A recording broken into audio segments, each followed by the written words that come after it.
Hello, beautiful souls. I want to share with you a 4-step process that is incredibly helpful in order to move from the mind back to the heart, in order to determine whether or not you're channeling the higher self or your inner child, the consciousness of who you are, of the all that is, or the ego.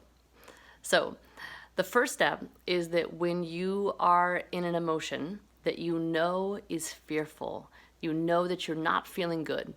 I feel fear, I feel overwhelmed, I feel resentful, I feel angry, etc.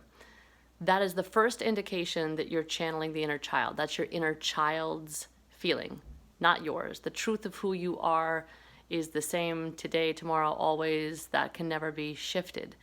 But the inner child within us can feel these feelings. So the moment that you identify that it's the inner child in you, instead of identifying as the inner child, you shift the energy right away. That's the game changer. That's step one, is to identify, the inner child in me is feeling fearful, resentful, angry, overwhelmed, etc. The second step is that you then nurture that inner child. Take just a few seconds and you say, it's all right, little one, I'm here, you're safe, I love you, I'm here now, I've got it. I love you, you're safe, I'm here now, all is well.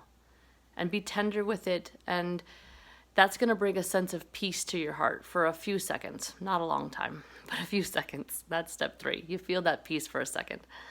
And then in that peace, you then ask your heart, which is step 4, all right, heart, what do you want me to do in the next 10 seconds? And the heart will usually give you something to do that has nothing to do with what the inner child was fearful about.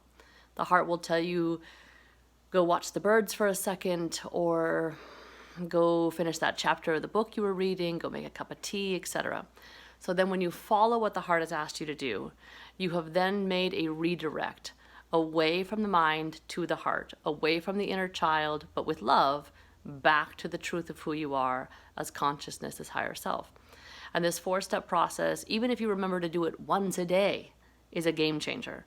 But the more that you can do it, just the identification that it's the inner child having that emotion, not the absolute divine truth of you, the inner child in you, puts you into a space where now you can nurture that little one in you, which is the reason that we're here anyway, to reparent ourselves and to be more powerful beings on the planet and help other individuals and have a lot of fun. But so we're not trying to keep the inner child motivating his or herself to make it better, to do it right, to figure it out on their own. We're not letting the inner child spiral with how to figure it out, but instead we're stepping in, we're acknowledging that they're having the emotion, we're nurturing them, we're feeling what that feels like, that peace, and then we're redirecting back to the heart. This is one of the most powerful teachings that my teacher, Dr. Peebles, has ever given me, and it is an absolute game changer, and I hope it helps you guys, especially now. So much love to you guys. Take good care of yourselves. You're precious.